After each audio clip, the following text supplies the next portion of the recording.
Hello, dear friends. Welcome to Kardec Radio, where we are here to nourish our souls. I am Norah, Brasil, the host of this program, Pages of Hope. Another Thursday, another day. Many, many blessings to each and every one of you. So, today's poem is called Let Us Understand. It's found in the book Drops of Light by Cunha, and it's been translated and published in the Spiritist magazine, issue 43. It is such a beautiful, beautiful poem, and we won't read it all. We're going to read some excerpts from it, some little pieces, to help us understand what is the message for today.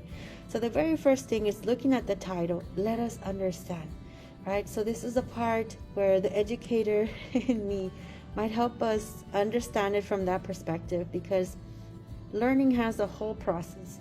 There is this model, it's called Bloom's taxonomy. And the bottom, it starts with the remember, then it has understand, apply, analyze, evaluate, and create. So understanding is actually one of the lower levels, dear friends, right? And I know it's kind of silly to be using Bloom's taxonomy in Spiritism learning, but it helps us to understand and comprehend how even then we still have so much more to go if we look at that model, right? So a lot of us love to be at the remember part, right? But to understand what things mean, we're already working our way towards. Eventually, we need to remember to apply, to analyze, to evaluate until we're able to create, right? To be it. And so back in the poem, it starts off by reminding us that understanding is being that light, that understanding that in life we have to find ourselves in situations where we have to put on that light, to not forget, as children of God, we need that light. So it's not just knowing what the light is, but to understanding. In the Spirit's book, question 780, Allan Kardec asks, how can intellectual progress lead to moral progress, right? And the Spirit says, by making human beings gain an understanding of good and wrong doing. So there it is. And we mentioned this because there is another model in education called the Freire model by Marzano, and thank you for keeping an open mind with me, because it's such an interesting concept about how a student intakes a vocabulary word.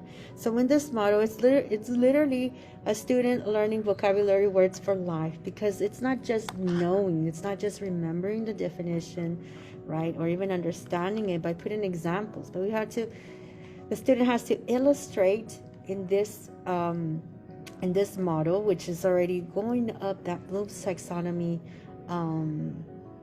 little pyramid. But ultimately, one thing that I wanted to point out to us is that idea of inserting a non-example. That means that it's almost like working backwards. It's like we have to understand the word from different angles. And it's almost what this poem is saying.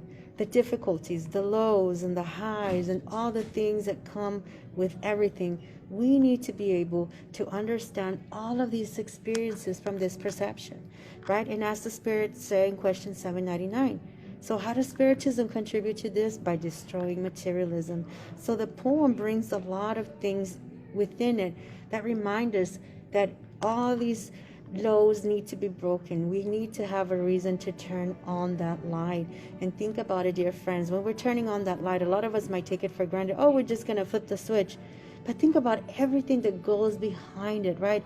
We need to, first of all, have the energy, have the place to host the electricity. We need the engineers, the researchers, the workers, the companies. We ourselves as the consumers need a place to have all of this. And we need to be able to pay for the service and so forth. We make sure that the wiring is correct inside our homes.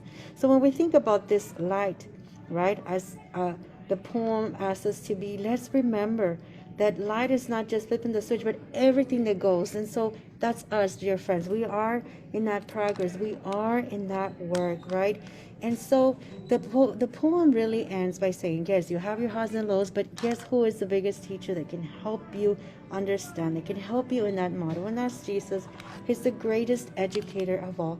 So as we're thinking about what does it mean to understand, let's not think of it like, oh, I already know it. No, there's always room for growth. There's always room for improvement. Looking at things from different angles, accepting the lows and the highs, and understanding that the biggest teacher, right, is Jesus. Thank you, dear friends. I hope you enjoyed this poem, and I invite you to read the poem because it is very beautiful. Until next Thursday, next time, God bless you, and thank you, the spirits. And so be it.